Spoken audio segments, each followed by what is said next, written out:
The clock on the wall of Lincoln Elementary ticked past 6:30. Most teachers had fled hours ago, eager to escape the fluorescent-lit corridors that smelled of disinfectant and childhood chaos. I remained at my desk, red pen in hand, marking spelling tests that would be forgotten by Monday morning. 26 papers. 26 futures I was supposedly shaping on a salary that barely covered my studio apartment rent.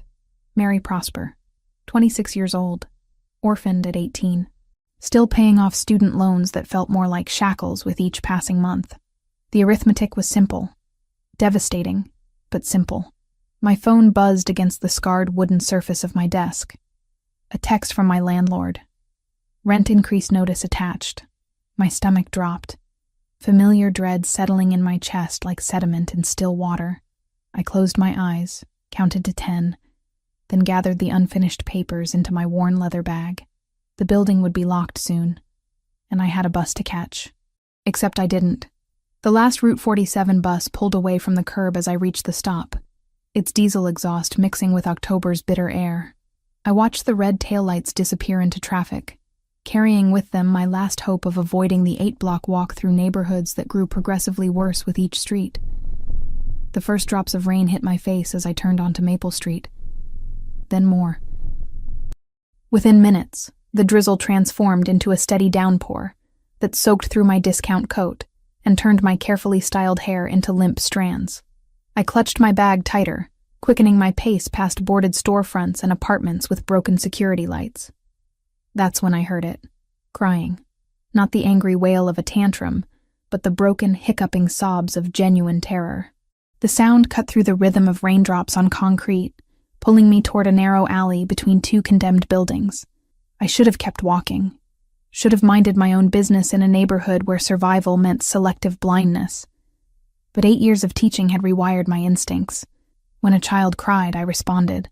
The boy sat huddled against a dumpster, small body shaking from cold and fear. 6 years old, maybe 7. Dark hair plastered to his skull, clothes expensive but soaked through. He looked up as my shadow fell across him, eyes wide and impossibly blue, like pieces of winter sky. "Hey, sweetie," I whispered, crouching down despite the puddle seeping through my cheap flats. "What's wrong? Where are your parents?" He flinched away from my outstretched hand, pressing himself deeper into the shadows. "I got lost," he sobbed. "Bad men were chasing Papa and I ran, and I don't know where I am, and my GPS watch is broken, and Papa can't find me now." My heart constricted. I glanced at the small device on his wrist, clearly expensive, its screen dark and lifeless from water damage. No child should know what it felt like to run from dangerous men. No child should speak of such things with the matter-of-fact terror I heard in his voice. "What's your name?" I asked gently. "Luca." He wiped his nose with the back of his hand. "Luca Agostini, Italian." The surname meant nothing to me then, just syllables that rolled beautifully off a frightened child's tongue. "I'm Mary. I'm a teacher. Would you like to come to my apartment where it's warm and dry? We can call someone to help find your papa." He studied my face with an intensity that seemed too old for his years. Whatever he saw there must have reassured him, because he nodded, allowing me to help him stand on unsteady legs. My apartment was a 12-minute walk that felt like an hour. Luca stayed close, his small hand gripping mine with surprising strength. I kept glancing over my shoulder, hyper-aware of every shadow, every sound that wasn't our footsteps on wet pavement. His fear was contagious, settling into my bones like winter cold. The building's lobby smelled of mildew and old cigarettes, but it was warm. Luca's shivering intensified as we climbed the 3 flights to my floor, his body finally registering safety enough to acknowledge how cold he'd become. Inside my tiny studio, I cranked the ancient radiator and found him dry clothes. A oversized sweater that hung past his knees, sweatpants that needed rolling up multiple times. He looked fragile in the oversized garments, like a little ghost haunting my space. "Are you hungry?" I asked, already moving toward my cupboards. He nodded, settling onto my second-hand couch with careful precision. I heated canned soup on my single burner, while he examined my apartment with curious eyes. Books everywhere, stacked on surfaces and filling improvised shelves made from milk crates. Student artwork taped to walls. A life that was humble, but full of small beauties. "You really are a teacher," he said, pointing to a photo of my second-grade class from last year. "I really am." I handed him a mug of tomato soup, watching him wrap small fingers around the ceramic for warmth. "Now, about calling someone. Do you know your papa's phone number?" His face crumpled. "I can't call the police. Papa said bad men might be listening. They were trying to hurt him today, and I got scared and ran." His voice broke on the last word. I set down my own mug, processing this information. What kind of life was this child living? What kind of danger was his father involved in that police couldn't be trusted? "Okay," I said slowly. "No police tonight. But your papa must be worried sick. Is there anyone else we could call?" Luca shook his head, eyelids growing heavy as warmth and food worked their magic. "Papa always finds me. The watch tells him where I am, but it's broken now." He touched the useless device sadly. "Then we'll wait," I decided. "If your papa is as good at finding you as you say, maybe he'll figure out where you are." I tucked him under my grandmother's quilt, the only valuable thing I owned. He was asleep within minutes, chest rising and falling with the even rhythm of exhausted childhood. I watched him for a while. This beautiful, mysterious boy who'd stumbled into my ordinary life, carrying secrets too heavy for his small shoulders. Outside, night deepened. I graded papers at my kitchen table, glancing periodically at my sleeping houseguest. Around midnight, I noticed the cars. Black sedans, expensive and gleaming despite the persistent drizzle. They appeared silently, taking positions around my building like chess pieces claiming territory. No one got out. Engines remained running, exhaust visible in the cold air. I backed away from the window, pulse quickening. This couldn't be coincidence. Somehow, impossibly, they'd found us. I checked the locks on my door, then checked them again. The deadbolt that had always seemed adequate now felt flimsy as paper. Luca slept on, oblivious to the danger gathering outside like storm clouds. I made coffee with shaking hands, knowing sleep wouldn't come.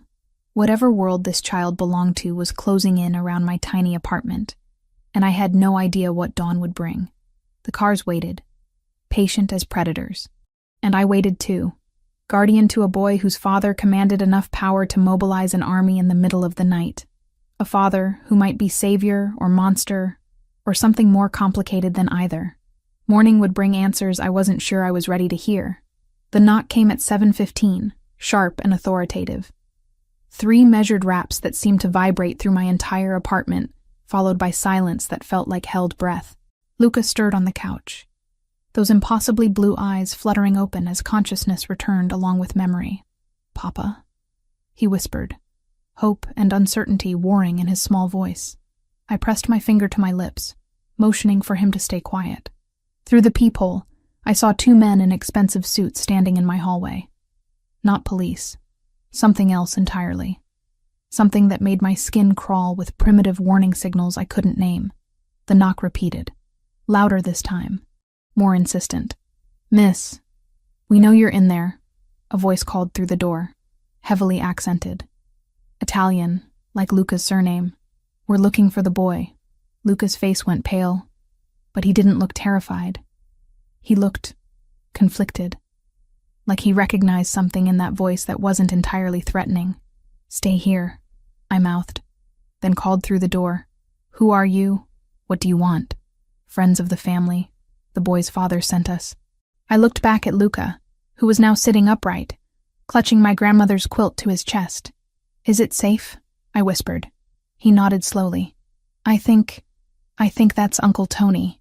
Uncle Tony. A name that should have been reassuring, but somehow wasn't. Not when it came attached to men who moved through my neighborhood like sharks through shallow water. Against every instinct screaming at me to keep that door locked, I turned the deadbolt. The door swung open to reveal 2 men who looked like they'd stepped out of a movie about organized crime. The first was older, maybe 50, with graying temples and eyes that had seen too much. The second was younger, but carried himself with the same predatory awareness, hand resting casually inside his jacket in a way that suggested hidden weapons.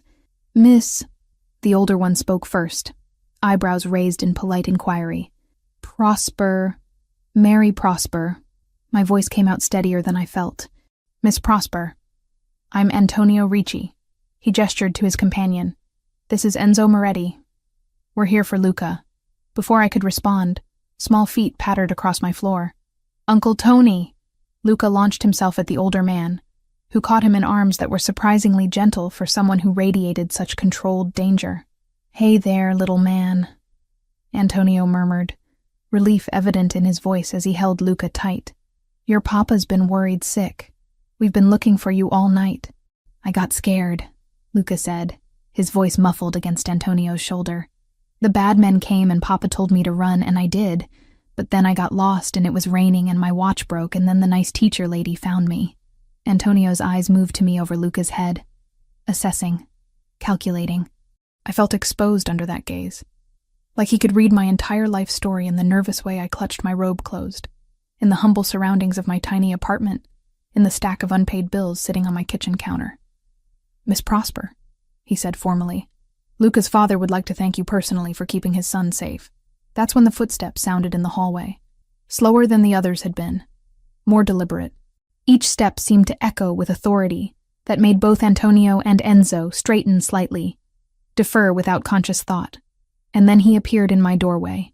Riccardo Agostini was not what I had expected from the father of a 6-year-old boy. He was younger than Antonio, maybe late 30s, with the kind of presence that seemed to alter the very air pressure in a room.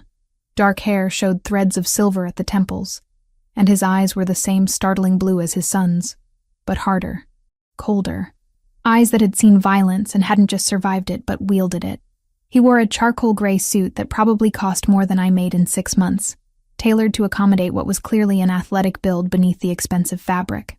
A scar ran along his left temple, thin and precise, like someone had tried to write their signature on his face with a blade. But it was his stillness that truly unsettled me. He didn't fidget or pace or show any of the nervous energy I would have expected from a father who'd spent the night searching for his missing child. He simply stood there, taking in every detail of my apartment, of me, of the situation, processing information with the calculating patience of an apex predator. "Papa," Luca wiggled out of Antonio's arms and ran to his father, who caught him and lifted him effortlessly, some of the hardness leaving his features as he held his son. "Are you hurt?" Riccardo's voice was deep, with just a trace of accent coloring the words. His hands moved over Luca with surprising gentleness, checking for injuries with the thoroughness of someone who had reason to expect them. "No, Papa. The teacher lady took good care of me. She gave me soup and let me sleep on her couch, and she has lots of books, and she didn't call the police like you said not to." Those piercing blue eyes moved to me then, and I felt pinned under his stare like a butterfly on a specimen board. He studied my face with an intensity that made heat creep up my neck, cataloging features, expressions, probably deciding whether I was threat or opportunity, or something else entirely. "Miss Prosper," he said finally, my name sounding different in his mouth than it had in Antonio's. Softer somehow, more personal. "I'm Riccardo Agostini, Luca's father." I nodded, not trusting my voice. This close, I could smell his cologne, something expensive and understated that mixed with the underlying scent of power and barely controlled violence. "I'm grateful," he continued, shifting Luca to one arm while reaching into his jacket. I tensed, but what emerged was a leather wallet, not a weapon. "For your kindness to my son. Please, allow me to compensate you for the inconvenience." He pulled out a roll of bills that looked thick enough to solve several of my more pressing financial problems. The money sat in his outstretched hand like a test, like he was waiting to see what kind of person I really was. "I don't want your money," I said, the words coming out sharper than I'd intended. "He's just a child. Anyone would have done the same thing." Something flickered across Riccardo's face. Surprise, maybe, or approval. It was gone too quickly for me to be sure. "Not anyone," he said quietly. "Most people in this neighborhood would have minded their own business, or called the police despite his protests. You didn't. Why?" I looked at Luca, who was watching our exchange with curious eyes, then back at his father. "Because he was scared. Because he's 6 years old and was alone in the rain. Because that's what decent people do." Riccardo studied me for another long moment, then tucked the money back into his jacket. Instead, he pulled out a business card, heavy cream cardstock with elegant embossed lettering. "My contact information," he said, holding it out to me. "If you ever need anything at all, day or night." I took the card with fingers that trembled slightly. The paper was warm from being close to his body, and I could feel the weight of the promise it represented. Favors from men like Riccardo Agostini didn't come free, and they always came with strings attached. "Thank you," I managed. "For taking care of him." "Thank you," he corrected. "For taking care of him first." He settled Luca more securely in his arms and turned to go, Antonio and Enzo flanking him like an honor guard. At the doorway, he paused and looked back at me one more time. "Miss Prosper?" he said, voice carrying a weight I couldn't interpret. "If you change your mind about the compensation, or if you need anything else, don't hesitate to call." And then they were gone, disappearing into the hallway with the same silent efficiency they'd used to arrive. I stood in my doorway until I heard the building's front door close, then rushed to my window to watch them leave. 3 black cars waited at the curb, engines running. Riccardo slid into the back of the middle vehicle with Luca, while Antonio and Enzo took the lead car. Within seconds, the convoy pulled away from the curb and disappeared into morning traffic, leaving no evidence they'd ever been there except for the business card in my hand and the lingering scent of expensive cologne in my apartment. I sank onto my couch, fingers shaking as I examined the card. Riccardo Agostini. No title, no company name, just a name and a phone number embossed in dark ink. That's when curiosity got the better of me. I grabbed my laptop and typed his name into the search engine. The results made my blood run cold. 2 weeks had passed since that morning encounter, and I'd almost convinced myself it had been some kind of fever dream. Almost. If not for the business card tucked between the pages of my worn copy of Pride and Prejudice, I might have succeeded in filing the entire experience under things too dangerous to think about. The flowers arrived on a Tuesday morning while I was refereeing a disagreement between 2 third-graders over a box of crayons. Mrs. Henderson from the main office appeared in my classroom doorway, looking flustered and holding an arrangement that probably cost more than my weekly grocery budget. "These are for you, Mary," she said, unable to hide her curiosity. The delivery man was very specific, had to sign for them and everything.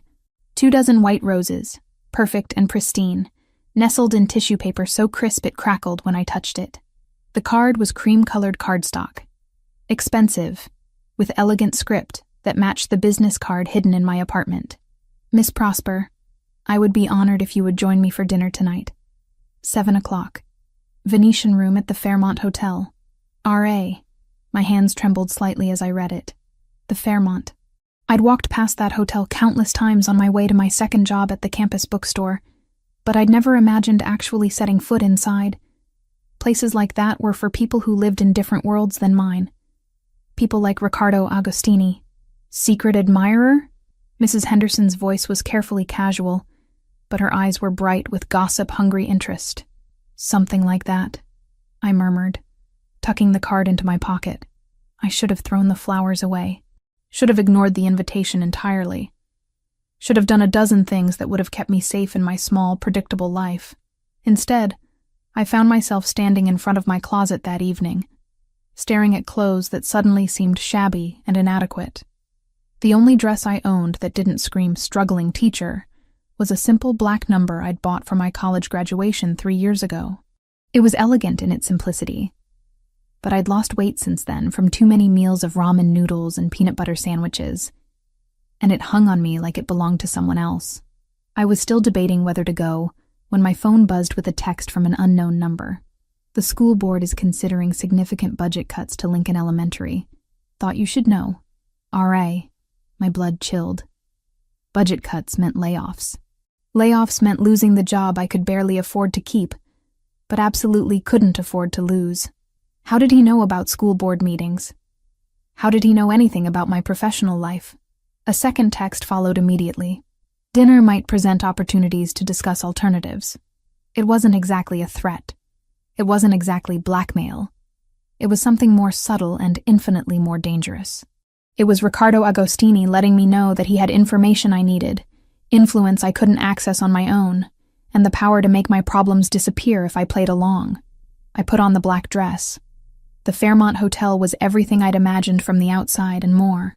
Crystal chandeliers cast warm light over marble floors so polished they looked like mirrors. Men in expensive suits escorted women dripping in jewelry, their laughter echoing off high ceilings decorated with gold leaf that probably cost more than my annual salary. I felt like an imposter, like someone would surely realize I didn't belong and ask me to leave. But the maitre d' at the Venetian room took my name with professional courtesy and led me through dining rooms filled with the kind of people I'd only seen in magazines. Ricardo was waiting at a corner table, partially hidden by shadows, but commanding the space nonetheless. He stood when he saw me approaching, and I noticed how other diners glanced his way. Some with recognition, others with the instinctive wariness that prey animals show when they sense a predator nearby. "Miss Prosper," he said, pulling out my chair with old-world courtesy. "You look beautiful." The compliment made heat crawl up my neck. I wasn't used to men like Ricardo noticing what I looked like.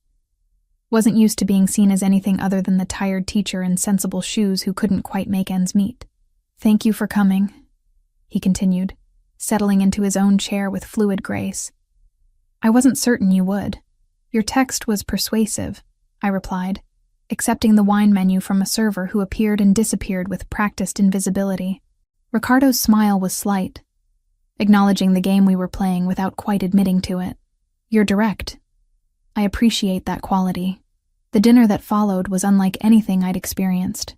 Ricardo ordered for both of us in fluent Italian, choosing dishes I'd never heard of, wines that probably cost more than my monthly rent.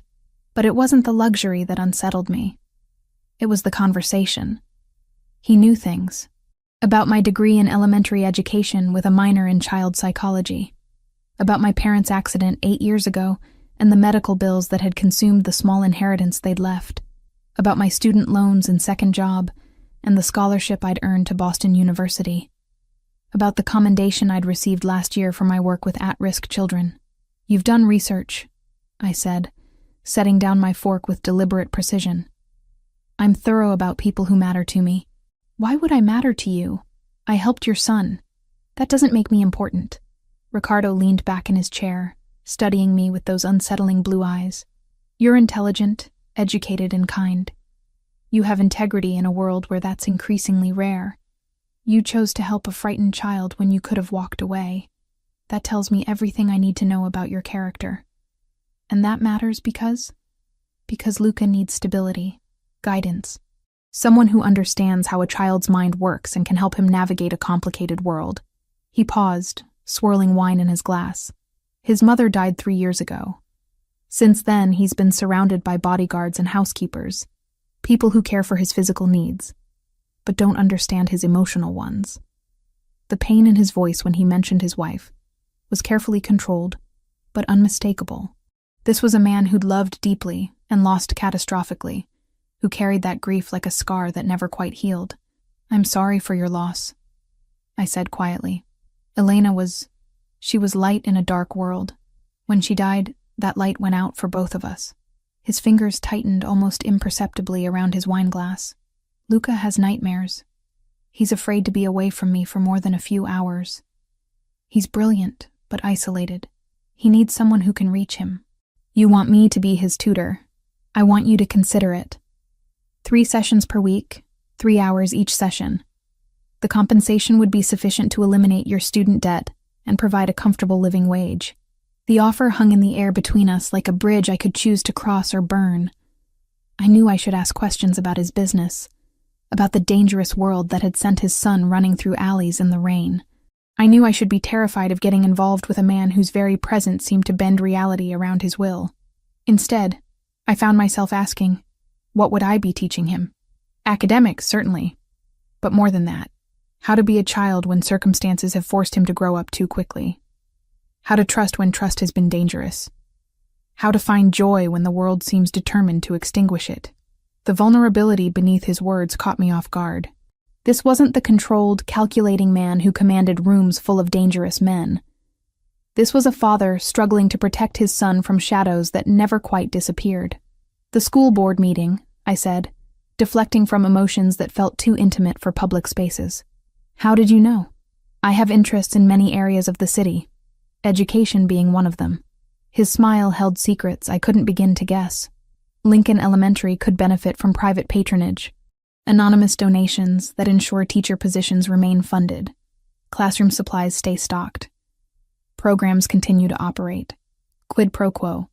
Help his son, and he'd help my school. Help my colleagues keep their jobs. Help children who needed every advantage they could get. This feels like coercion, I said, though the word lacked conviction. This feels like mutual benefit, he countered. I'm offering you an opportunity to do what you love while being compensated fairly for your expertise. What's coercive about that? We both knew it was more complicated than he made it sound. Men like Riccardo Agostini didn't make simple business propositions. They made investments that paid dividends in loyalty, in obligation, in debts that could be called in when convenient. But as I sat across from him in that elegant dining room, watching candlelight play across features that seemed carved from marble and shadow, I realized I was already lost. Not because of his power, or his money, or his threats, but because of the way his voice broke when he spoke about his son, because of the loneliness I recognized in his carefully controlled expression, because of the way he looked at me like I was something precious rather than something expendable. 3 months, I heard myself saying. Trial period. If it's not working for any of us, I walk away. No questions asked. Ricardo's smile was slow, satisfied, like he'd known what my answer would be before I'd spoken. 3 months, he agreed, raising his glass in a mock toast. To new beginnings.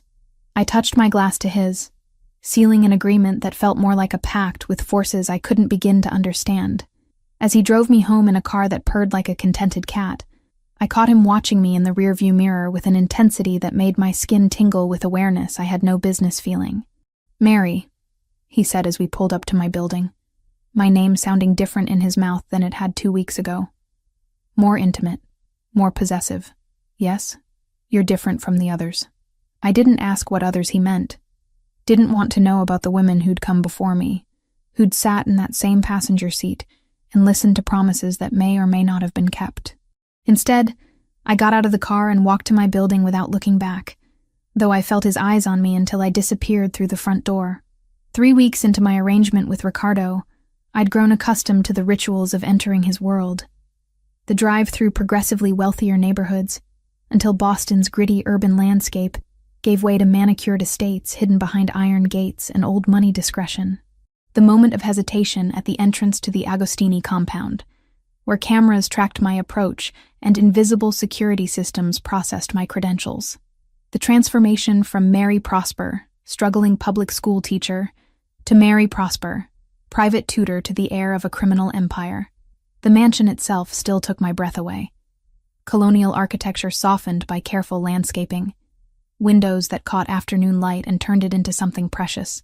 It looked like the kind of place where senators' wives hosted charity luncheons, not where mob bosses planned territorial disputes. Perhaps that was intentional. Luca always met me in the foyer, eager and bright-eyed, chattering about books he'd read or questions he'd thought of since our last session. In those moments, I could almost forget the armed men stationed discreetly throughout the property, the armored vehicles in the garage, the weight of secrets that hung in the air like expensive cologne. Today, he dragged me toward the library with particular enthusiasm, a leather-bound volume clutched in his small hands. Miss Mary, look what I found. It's about psychology, like what you studied. Papa said you might want to see it. The book was Jung's work on child development, first edition, probably worth more than my car. I accepted it with the reverence such a treasure deserved, running my fingers over gilded pages that contained wisdom I'd only encountered in photocopied excerpts during graduate school. Your papa has excellent taste in books, I said, settling into the window seat that had become our usual spot for lessons. He has lots of books about thinking and feelings. Says it's important to understand how people work. Luca climbed up beside me, unconsciously mimicking my posture. Are we going to talk about thinking today? We're going to practice math, remember? But understanding how people think is always useful.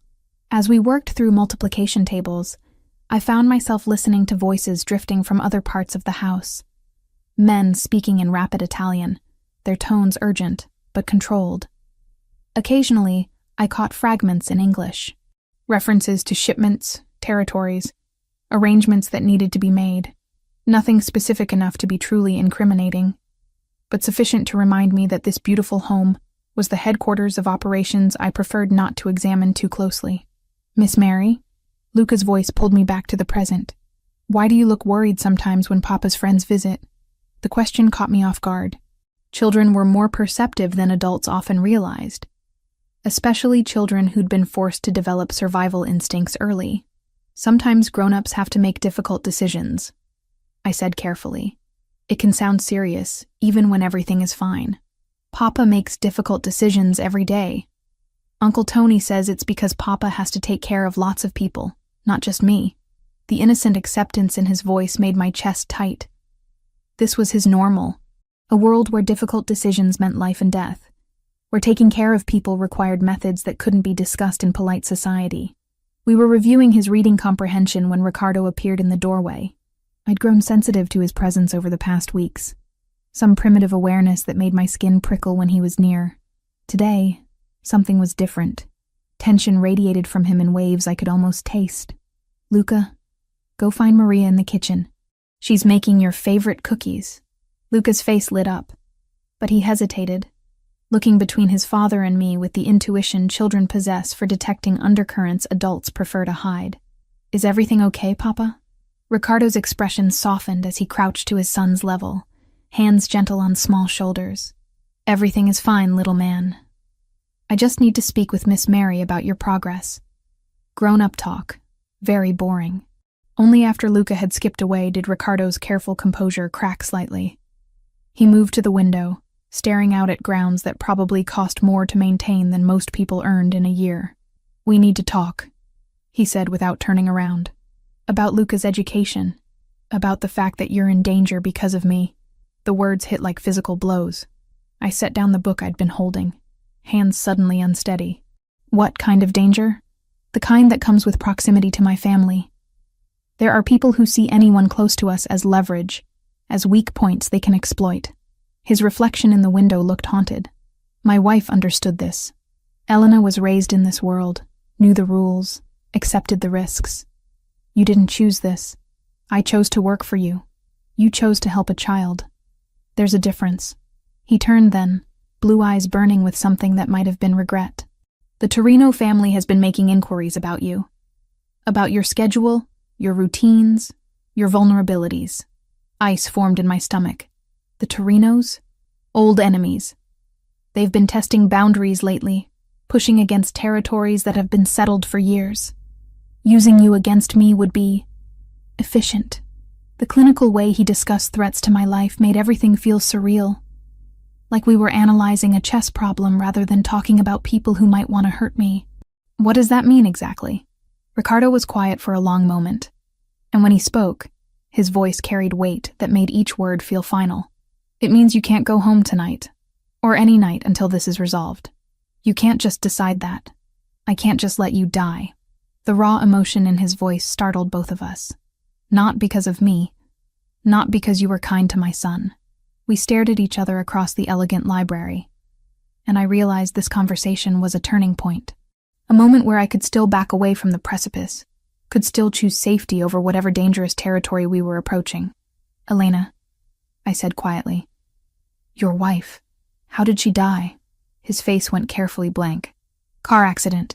"That's not what you told me before. You said she was killed. The Torinos arranged the accident, made it look random, unavoidable. She was coming home from Luca's school play." His hands clenched into fists at his sides. "She never even saw it coming." The pain in his voice was like touching a live wire. This wasn't abstract danger we were discussing. This was personal history, written in blood and loss. They killed your wife to get to you.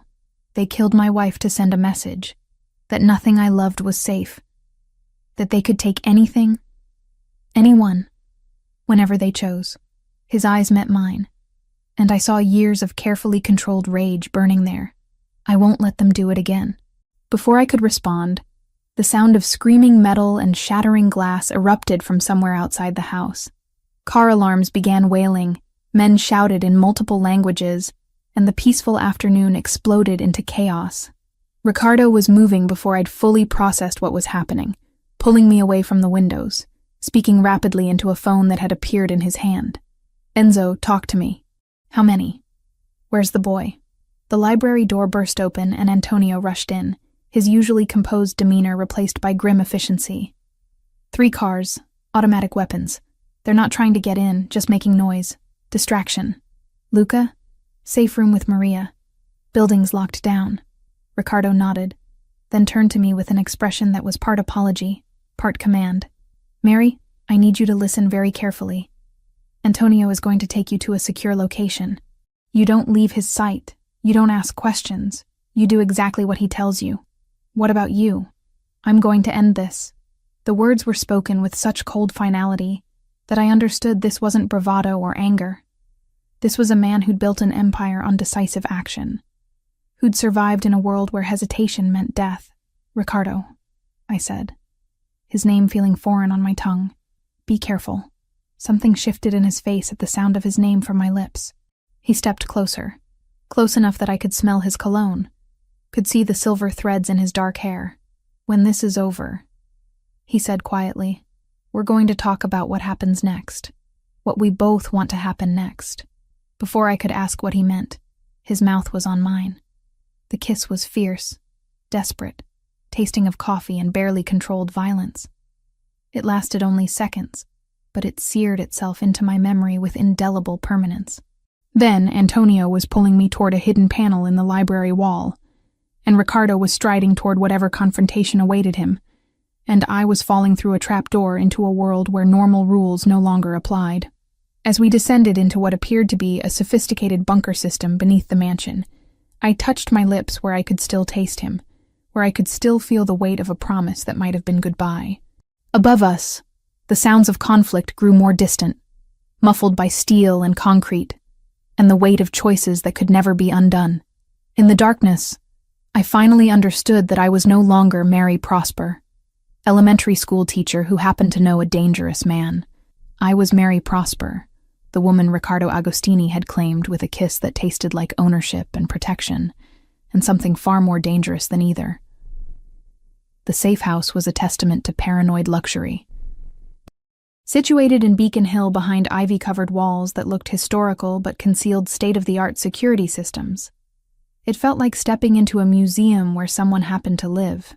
Persian rugs over hardwood floors that gleamed like mirrors, artwork that belonged in galleries, furniture that whispered of old money and older secrets. I'd been there a week, 7 days of pacing elegant rooms while trying to process how completely my life had imploded. Antonio had explained the situation with military precision. The Torino attack had been a feint, designed to test response times and identify weaknesses. Intelligence suggested they were planning something larger, more permanent. Until the threat was neutralized, I was effectively a prisoner in a gilded cage. The files arrived on a Tuesday morning, delivered by a courier who looked like he could bench press a small car. Antonio accepted them with grim efficiency, his face growing darker as he scanned the contents. "Miss Prosper," he said, settling across from me in the sitting room, "we need to discuss your parents." Ice formed in my chest. What about my parents? They died in a car accident 8 years ago. That's what you were told. What everyone was told. He opened the file, revealing photographs and documents that made my vision blur at the edges. The accident was real. The cause wasn't what you think. I stared at police reports, insurance documents, witness statements that had been buried so deep they might as well have been fiction. My father's name appeared repeatedly in connection with underground poker games, private clubs where the stakes went far beyond money. "He gambled," I whispered, the words feeling like glass in my throat. "More than that, he borrowed from the wrong people when the gambling debts got too high. Vincent Torino specifically." The room seemed to tilt sideways. Vincent Torino, the same family that was now hunting me because of my connection to Ricardo. "The brake lines in your parents' car were severed," Antonio continued with the gentle ruthlessness of someone delivering a terminal diagnosis, made to look like mechanical failure. Vincent's calling card, back when he was still establishing his reputation. My hands shook as I processed this information. Ricardo knew. When he investigated me, He found this. He did. And he didn't tell me. Betrayal tasted like copper pennies in my mouth. He let me get involved with his family, knowing my parents were murdered by the same people who killed his wife. Antonio's expression softened slightly. He wanted to tell you. I was in the room when he argued with himself about it for hours. But how do you tell someone their entire understanding of their parents' death is a lie? How do you explain that the people who destroyed their family are the same ones who might destroy them? By telling the truth. I stood abruptly, pacing to the window that overlooked a garden designed to look natural, but maintained with obsessive precision. By giving me the choice to walk away before I got in too deep. Are you in too deep? The question stopped me cold. Was I? A month ago, I would have said no. I was just a tutor, a temporary arrangement, easily severed when the contract expired. But somewhere between learning Luca's favorite books and watching Ricardo's face soften when he looked at his son, between understanding the loneliness that drove his choices and feeling his mouth claim mine with desperate hunger, the answer had changed. Yes, I admitted quietly. I'm in too deep. My phone buzzed against the coffee table, Ricardo's name lighting up the screen. I'd been avoiding his calls for 2 days, ever since Antonio had delivered his bombshell.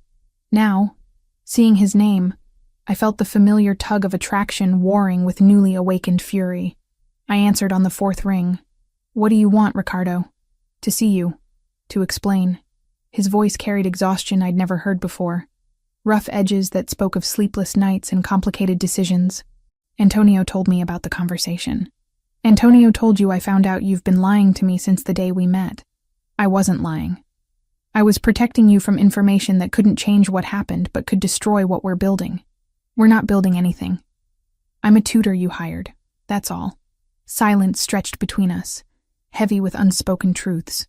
If that's all this is, he said finally, then why haven't you terminated the contract? Why are you still in my safe house instead of demanding to go home? Because home felt like a foreign concept now. Because my tiny apartment seemed impossibly small after weeks of living in his world. Because somewhere in the elegant rooms and dangerous conversations, I'd stopped being a visitor and started being something else entirely. I want to see Luca, I said instead of answering his question. Come home then. Home. The word hit like a physical blow. When had I started thinking of his mansion as home? I can't trust you. Then trust this. I need you. Not just for Luca, though he asks about you every day. I need you in ways I'm not sure I understand yet. Ways that have nothing to do with tutoring and everything to do with the fact that you make me remember what it feels like to want something beyond survival. The raw honesty in his voice made my chest tight. This wasn't the controlled, calculating man who commanded rooms full of dangerous people. This was someone stripped bare by circumstances he couldn't manipulate or intimidate into compliance. Ricardo, I'm coming to get you. Don't. I need time to think. You've had a week to think. Time to decide if you can forgive me for trying to protect you from truths that would only cause pain. Time to decide if what's between us is worth fighting for. The line went dead, leaving me staring at my phone and wondering when my feelings had become so tangled with his that separating them felt impossible. 40 minutes later, I heard the rumble of engines outside the safe house. Through the curtains, I watched Ricardo emerge from a black sedan, flanked by 2 men I didn't recognize. He wore a navy suit that hugged his frame like armor, but his face showed strain that no amount of expensive tailoring could hide. Antonio let him in without ceremony, the 2 men exchanging looks that carried years of shared history and unspoken understanding. Leave us, Ricardo said quietly, his eyes finding mine across the room. When we were alone, he didn't approach immediately. Instead, he stood by the fireplace, hands in his pockets, studying me like he was trying to memorize details he might not see again. You look tired, he said finally. You look like hell. A ghost of a smile touched his lips. Luca won't eat. Says the food tastes wrong without you there to remind him to use his napkin. He's been sleeping in my room every night, afraid something will happen to me like what happened to his mother. The guilt was immediate and sharp. In my anger over Ricardo's deception, I'd forgotten about the little boy who'd already lost too much. I didn't mean to abandon him. You didn't abandon him. You did exactly what any rational person would do when they discovered they'd been manipulated by someone they trusted. Have I been?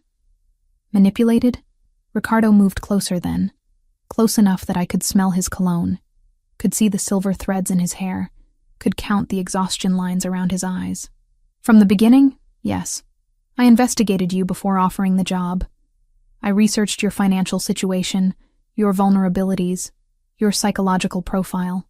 I identified exactly what you needed to hear to make you agree to work for me. Each admission hit like a slap. And the personal stuff? The dinners, the conversations, the way you look at me? The way I look at you is the one thing I can't control or calculate or manipulate. His hand rose to touch my face, fingers tracing the line of my cheek with reverent gentleness. Everything else was strategy. That is something else entirely. What is it? Dangerous. Inconvenient. Possibly the stupidest thing I've ever allowed myself to feel. His thumb brushed across my lower lip, and I felt my resolve wavering like smoke in wind. It's also the only real thing in my life besides my son. Before I could respond, his mouth was on mine. And this kiss was different from the desperate claiming in his library. This was persuasion, seduction, a slow burn that made my knees weak and my principles negotiable. When we broke apart, I was breathing hard, my hands fisted in his shirt like I was drowning, and he was the only solid thing in a world gone liquid. "Come home," he whispered against my lips. "Come home and help me keep Lucas safe. Help me figure out what this is between us. Help me be something other than what this world made me." I wanted to say yes. Wanted to fall into his arms and let him carry me back to his mansion where danger and luxury intertwined like lovers. But trust, once broken, doesn't heal quickly. "I need guarantees," I said. "No more lies. No more manipulation. If we do this, if I come back, it has to be real. What's real is that I'm falling in love with you," he said, the words hitting me like lightning. "What's real is that you're the first person in years who makes me want to be better than what I am. What's real is that if something happens to you, I'll burn the entire city down to make it right. Love." He'd said love. And despite everything, despite the lies and manipulation and the fact that he was a criminal who solved problems with violence, I realized I was falling too. "One more chance," I heard myself saying. "But Ricardo, if you lie to me again, if you manipulate me or hide things that affect my safety, I walk away, and I don't look back." His smile was relief and promise, and something that looked dangerously like devotion. One more chance is all I need. The warehouse smelled of rust and abandonment, decades of maritime commerce reduced to shadows and echoes. I came awake slowly, consciousness returning in painful fragments. Wrists bound behind me with zip ties that cut into skin when I moved. Head throbbing from whatever they'd used to knock me unconscious. Luca's terrified whimpering somewhere in the darkness beside me.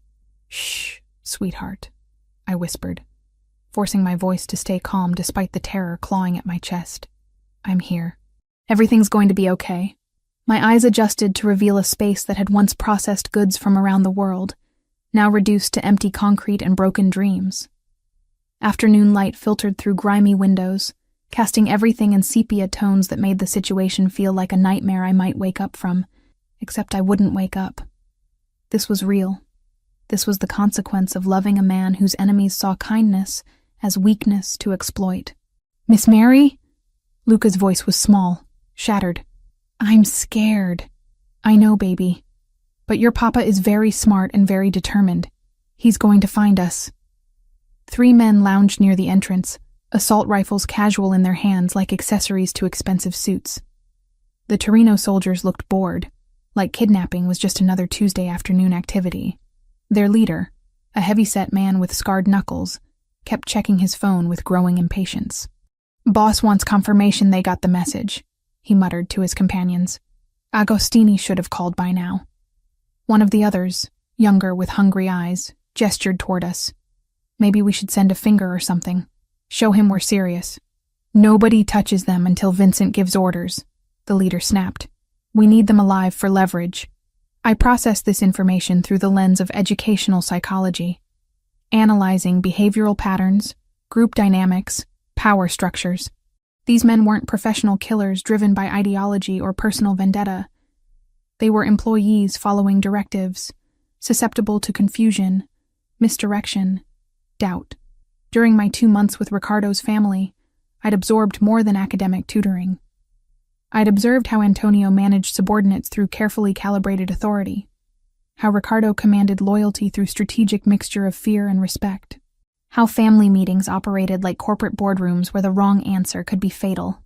"Luca," I whispered, pitching my voice below their conversation range. "Remember the game we played with Morse code patterns? When you tap your foot against mine, count to 3, then tap twice more. Keep doing that rhythm." His small foot found mine, and I felt the tentative pressure. 1, 2, 3, tap, tap. 1, 2, 3, tap, tap. Meanwhile, I began working on the psychological components of our situation. These men expected us to be helpless victims, cowering in fear until Ricardo arrived with whatever ransom Vincent demanded. They weren't prepared for active resistance, especially not from an elementary school teacher who'd spent years managing classroom dynamics and troubled children. "Excuse me," I called out, using the firm but polite tone that commanded attention in parent conferences. "Could I get some water for the boy?" The leader looked over with mild surprise. Most kidnapping victims probably didn't make polite requests. "You're not exactly in a position to make demands, lady." "I'm not demanding. I'm asking. He's 6 years old and he's dehydrated. Surely you have children of your own." Something flickered across his face. Discomfort, maybe. Or recognition. Vincent didn't say anything about keeping the kid comfortable. Vincent Torino has a reputation for being smart, strategic. A sick child reduces leverage. A healthy child demonstrates your professionalism. I was gambling on his pride, on the peculiar honor code that governed criminal enterprises. These men saw themselves as professionals, not monsters who tortured children for entertainment. The leader studied me for a long moment, then nodded to the younger man. "Get her some water. Small bottle." While he was gone, I continued Luca's Morse code lesson, feeling his small foot maintaining the rhythm against mine. The pattern wasn't random. I was teaching him to tap out SOS in Morse code, over and over, loud enough that sensitive surveillance equipment might pick up the sound through concrete and steel. Ricardo had mentioned the sophisticated tracking capabilities his security team employed. Voice recognition, heartbeat monitors, satellite thermal imaging. If they were searching methodically, they'd eventually detect pattern anomalies in audio feeds from industrial areas near the harbor. "Miss Mary," Luca whispered when the men weren't looking. "Are the bad men going to hurt Papa?" "Your Papa has been dealing with bad men his whole life, sweetheart. He knows how to stay safe." What I didn't say was that Ricardo's safety mattered less to him than ours. A man who'd lost his wife to these same enemies wouldn't hesitate to trade his life for his son's. The knowledge sat in my chest, like lead. Hours passed. The light from the windows shifted. Afternoon becoming evening, becoming night. Our captors grew restless, making phone calls that seemed to produce no satisfactory answers. Vincent, apparently, was proving difficult to reach. "Maybe he's dead," the young one suggested hopefully. "Maybe Agostini got to him first." "Shut up," the leader snapped. Vincent doesn't die easy, but doubt was creeping into their voices, uncertainty that I could exploit. "You know," I said conversationally, "Riccardo Agostini didn't become the most powerful man in Boston by being predictable. Whatever Vincent told you to expect, whatever timeline he gave you, he was probably wrong." The leader turned to glare at me. "What's that supposed to mean?" "It means you're sitting in a warehouse with 2 hostages, no communication from your boss, and no exit strategy. It means every minute you stay here increases the chances that Ricardo's people triangulate your position." I was bluffing, mostly, but confidence was a weapon I'd learned to wield in classrooms full of skeptical adolescents. Project certainty, and people believe you know something they don't. "Lady, you don't know what you're talking about. I know that scared men make stupid decisions. I know that Vincent Torino has a reputation for abandoning subordinates when operations go sideways. I know that Ricardo pays better than your current employer." The younger man looked interested despite himself. "How much better?" "Shut up, Tony," the leader warned. But the seed was planted.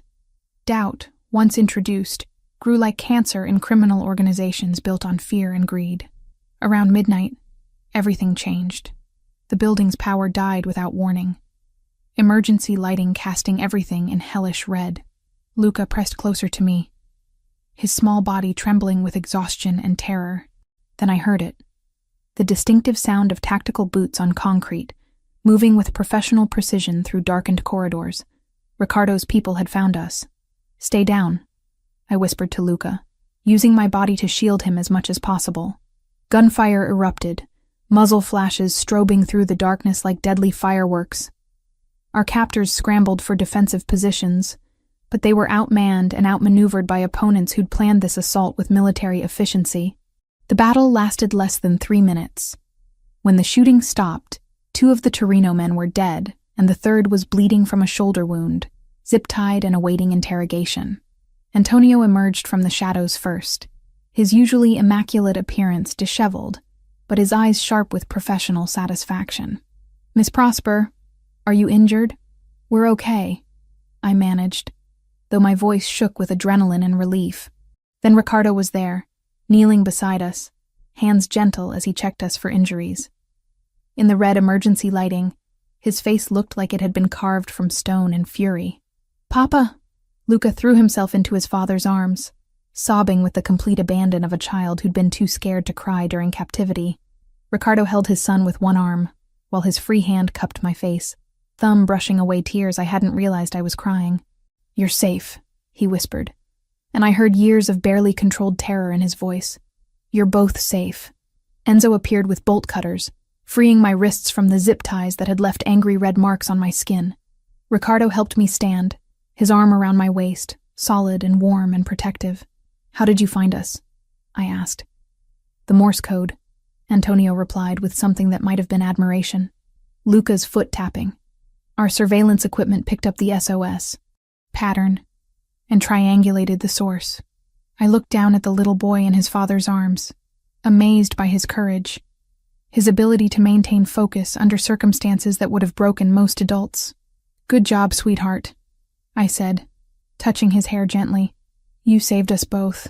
As we left the warehouse, Ricardo's arm never left my waist, like he was afraid I might disappear if he let go. Behind us, his men cleaned up evidence with the efficiency of long practice. "Vincent?"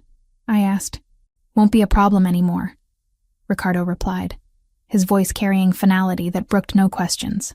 In the car, Luca fell asleep between us, exhausted by terror and relief. Ricardo's hand found mine in the darkness, fingers intertwining with desperate strength. "Mary," he said quietly, "I can't do this anymore. Can't live with the constant fear that someone will use you against me. Can't watch you and Luca pay for my choices." "What are you saying?"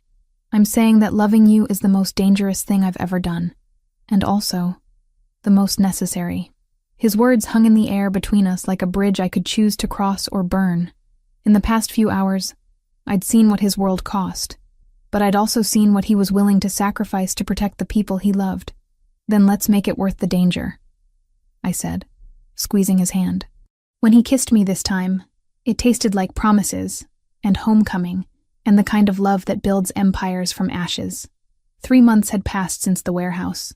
3 months of integration into Ricardo's world, where I'd evolved from outsider to insider, from victim to strategist. The transformation hadn't been sudden or dramatic.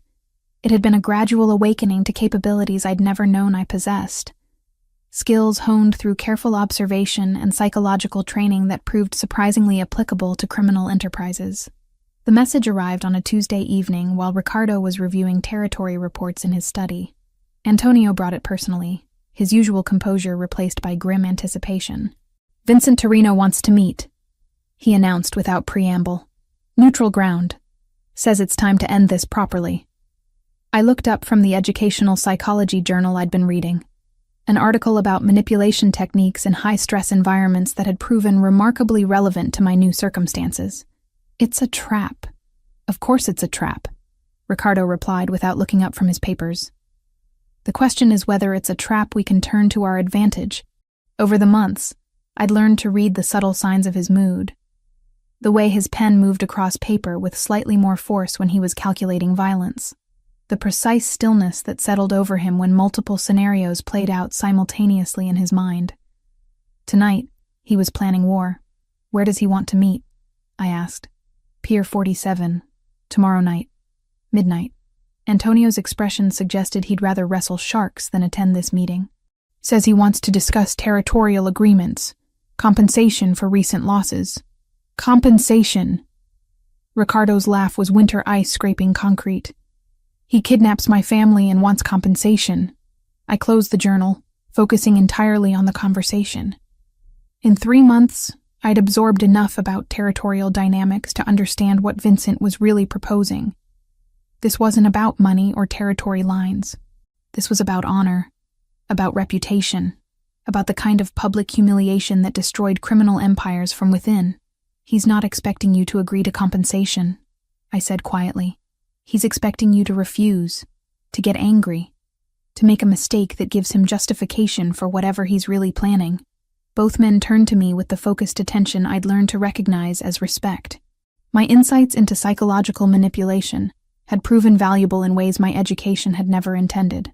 Explain, Ricardo said. I moved to his desk, spreading out a city map with territorial markings that looked like a chessboard designed by Napoleon. Vincent knows you won't pay him. He's counting on it. But he also knows you can't refuse to meet without looking weak to the other families. So he's created a situation where any response serves his purposes. Except he's not accounting for variables he doesn't understand.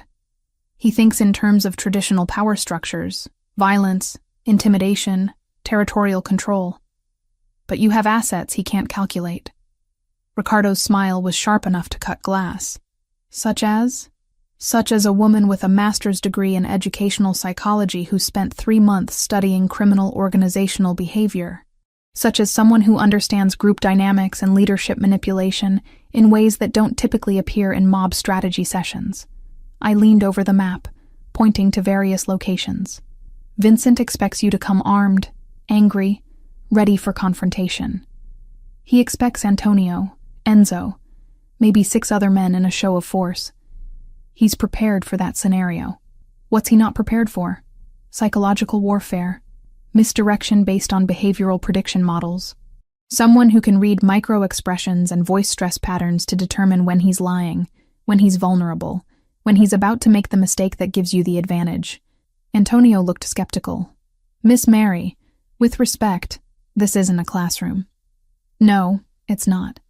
It's a high-stakes negotiation between competing leadership structures. The principles are remarkably similar. I turned to Ricardo. Let me come with you. Absolutely not. Listen to me first. Vincent's psychology profile, based on everything you've told me about his past behavior, suggests someone who compensates for deep insecurity through displays of dominance. He needs to feel superior to validate his leadership position. And he's not prepared to be analyzed by someone trained in recognizing and exploiting those psychological patterns. While he's focused on you as the primary threat, I can be reading his tells, identifying his pressure points, looking for the moment when his need to dominate overrides his strategic thinking. Ricardo was quiet for a long moment, that calculating stillness settling over him like armor. It's too dangerous. More dangerous than letting him control the narrative. More dangerous than walking into a situation where you're reacting instead of directing. I pulled out my phone, showing him an article I'd bookmarked. Hostage negotiation techniques, psychological pressure mapping, de-escalation strategies that can be reversed into manipulation tools. I've been studying this for months, not just as academic curiosity but as survival skills. Mary, 3 months ago, you told me I was intelligent, educated, and kind. You said I had integrity in a world where that was rare. Those qualities didn't disappear when I chose to stay with you. They evolved. I moved closer to him, close enough to see the war between protection and pragmatism playing out in his eyes. I'm not asking to be in the line of fire. I'm asking to be your psychological intelligence operative, to read the room in ways your men can't, to identify opportunities for advantage that traditional tactics might miss. Antonio cleared his throat. Boss, it could work. Vincent's old school. He won't see a woman as a strategic threat until it's too late. If something happens to you, Ricardo began. If something happens to you, Luca loses the only parent he has left, and I lose the man I love. We're all at risk regardless. But this way, We're at risk with better intelligence. The word love hung in the air between us. I'd said it without calculation, without planning, but with complete truth. In 3 months, somewhere between tactical discussions and bedtime stories for Luca, between learning to navigate family politics and discovering the gentleman hidden beneath Ricardo's dangerous exterior, I'd fallen completely, irrevocably in love. His hand cupped my face, thumb tracing my cheekbone with familiar tenderness. If we do this, you follow orders without question. If I say run, you run. If I say hide, you disappear. No heroics, no psychological analysis that puts you in harm's way. Agreed. And after this is over, after Vincent is no longer a threat, we talk about what comes next. About making this official, making you family in ways that go beyond employment contracts and protection arrangements. My heart stuttered. Official? I'm asking you to marry me, Mary Prosper. Not because of convenience or strategy or any other calculated reason. Because I can't imagine a future that doesn't include you. And because I want the whole world to know that you chose to be here. Chose to be mine. The proposal hit like lightning. Unexpected and transformative.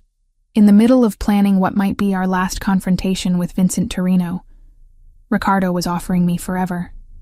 Yes, I whispered, the word barely audible but carrying the weight of absolute certainty. He kissed me then, soft and reverent, like I was something precious he was afraid of breaking. All right then, he said against my lips. Let's go end this war so we can start our life. The next 24 hours passed in controlled preparation. Ricardo's men briefed me on signal protocols, escape routes, contingency plans. I studied everything they had on Vincent Torino. Psychological profiles based on witness reports, behavioral patterns from previous confrontations, weaknesses that could be exploited under pressure. By the time we left for Pier 47, I understood my role with academic precision. I would observe, analyze, and when the moment presented itself, I would give Ricardo the psychological leverage he needed to turn Vincent's trap into his downfall. The pier was exactly what you'd expect for a midnight meeting between crime bosses. Shadows and fog, the sound of water against pylons, the smell of salt and diesel fuel. Vincent had arrived first. 3 cars positioned strategically, men visible in the darkness like pieces on a chessboard. Remember? Ricardo said as our convoy approached. You're my secret weapon. Act like decoration until it's time to strike. I nodded, checking the small recording device hidden in my jacket. Whatever happened tonight, we'd have evidence. Vincent Torino stood at the end of the pier, silhouetted against harbor lights like a villain from central casting. Older than Ricardo, heavier, with the kind of face that had seen too much violence and not enough conscience. As we walked toward him, I began my psychological assessment, cataloging details that would inform my strategy. The way he stood with feet planted too wide, overcompensating for perceived weakness. The repetitive gesture of adjusting his cufflinks, a nervous tell disguised as grooming. The careful positioning of his men, suggesting someone who needed visible proof of authority to feel secure. Agostini, Vincent called out as we approached. Good of you to come. And you brought your school teacher. How domestic. The dismissive tone was exactly what I'd expected. He saw me as irrelevant, ornamental, beneath strategic consideration. Perfect. Vincent, Ricardo replied with controlled neutrality. You wanted to talk. Let's talk. As the 2 men began their careful dance of negotiation and threat, I settled into observation mode, analyzing every word, every gesture, every micro-expression that revealed the psychological landscape beneath Vincent's surface confidence. And I began to plan his destruction. 18 months later, I stood in the nursery of our Beacon Hill mansion, watching afternoon light paint rainbows across walls the color of fresh cream. My hand rested on the curve of my belly, 6 months pregnant with the child who would grow up knowing nothing but love and protection, surrounded by guards who looked like businessmen, and a father who'd transformed an empire built on fear into something resembling legitimacy. The transformation hadn't happened overnight. After Vincent Torino's final miscalculation at Pier 47, when psychological pressure and strategic manipulation had led him to reveal his backup plan to eliminate Ricardo's entire family, giving us the justification and evidence needed to end the war permanently, Ricardo had begun the careful process of evolution. Mrs. Agostini? Maria's voice carried the gentle respect she'd shown me since the wedding 6 months ago. A ceremony that had been both intimate family gathering and political statement.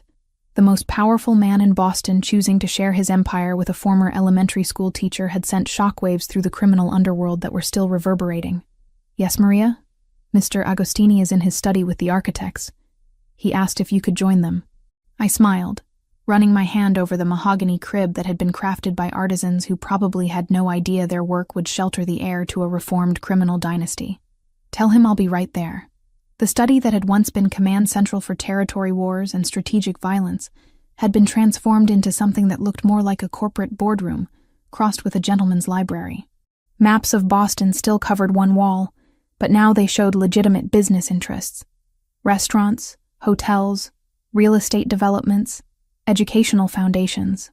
Ricardo looked up as I entered, his eyes softening in the way that still made my heart stutter after all these months. At 39, power had refined him rather than corrupted him further. The dangerous edge remained, would always remain, but it was tempered now by something I'd helped him discover, the possibility of building rather than just controlling.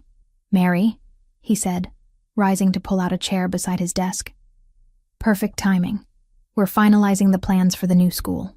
I settled beside him, studying the architectural drawings spread across polished wood.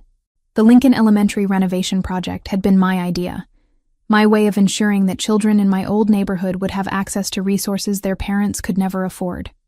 Ricardo had embraced the concept with the same strategic intensity he'd once applied to territory expansion.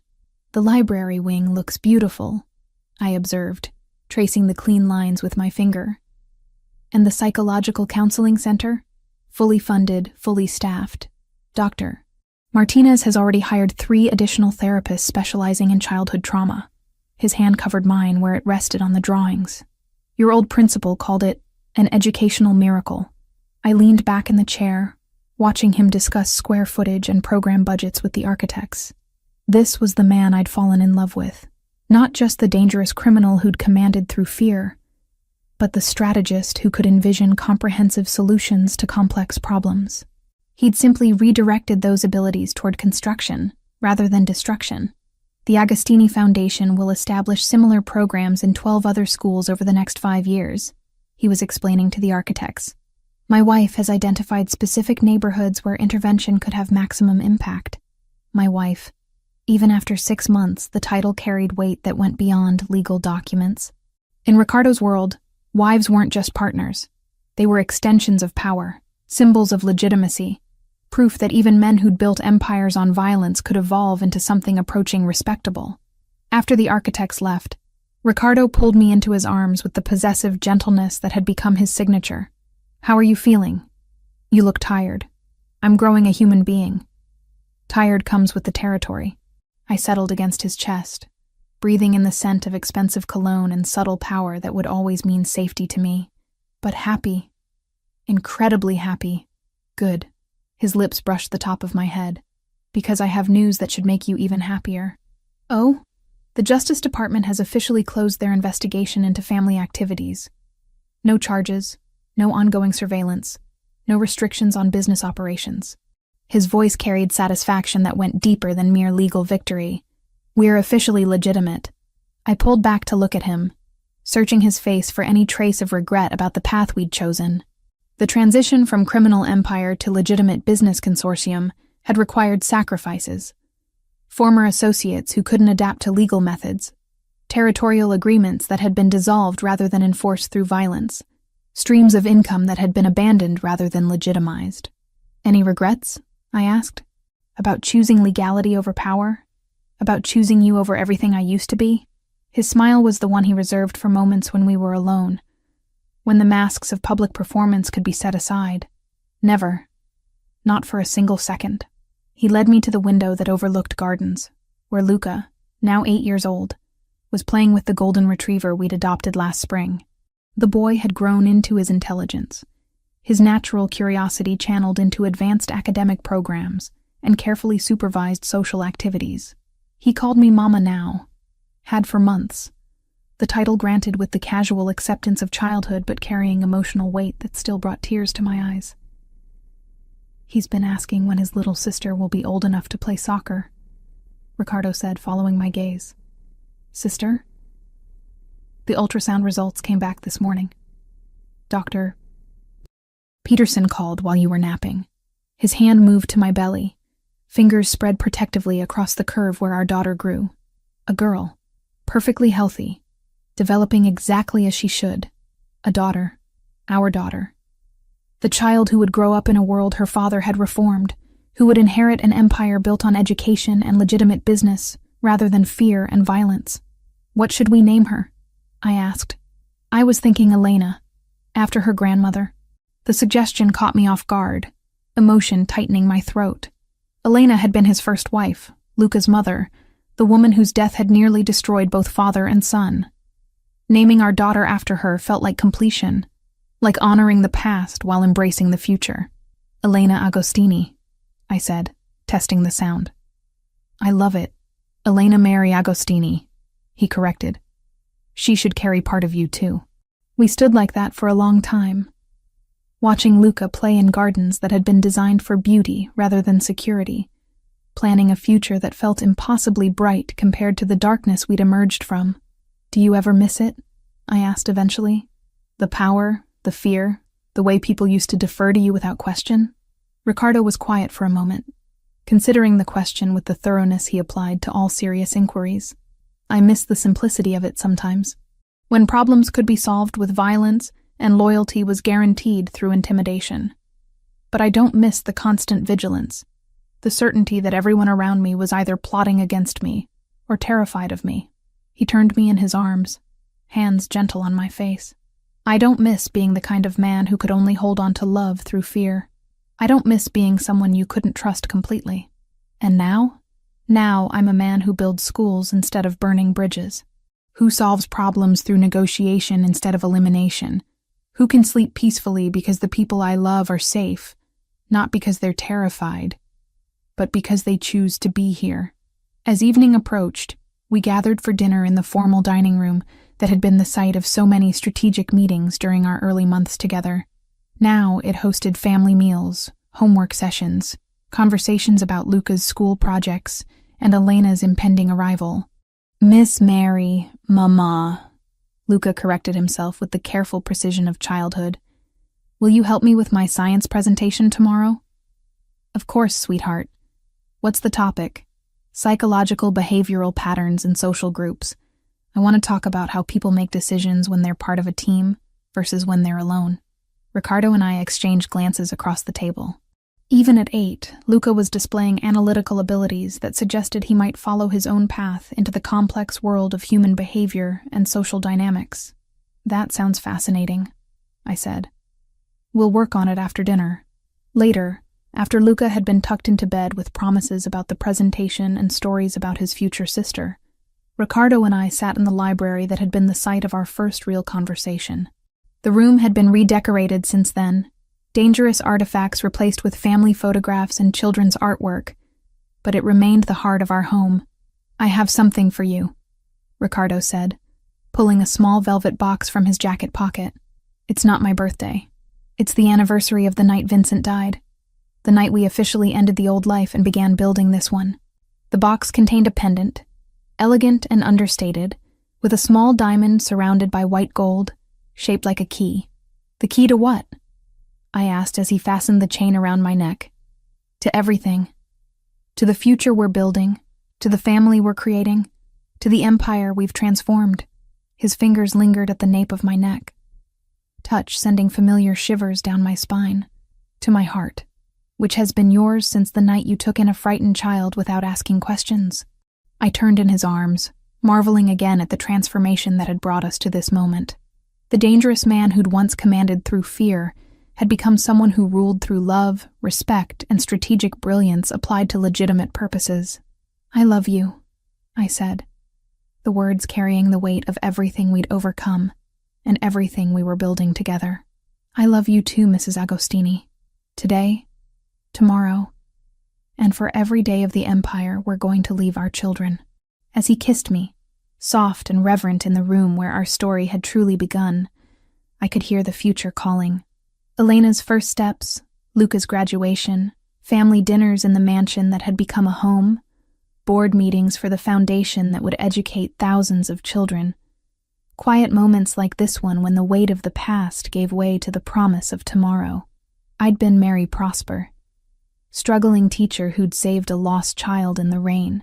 Now, I was Mary Agostini, queen of an empire built on love instead of fear, architect of a legacy that would outlast us both. And I had never been happier to be wrong about where life would take me. Outside, Boston glittered with possibilities. And inside our home, the future grew beneath my heart, while the man I loved planned ways to make the world better for the children who would inherit everything we'd built together. The rain that had brought us together seemed like a blessing now, a gift that had transformed two broken people into architects of something beautiful and lasting and true.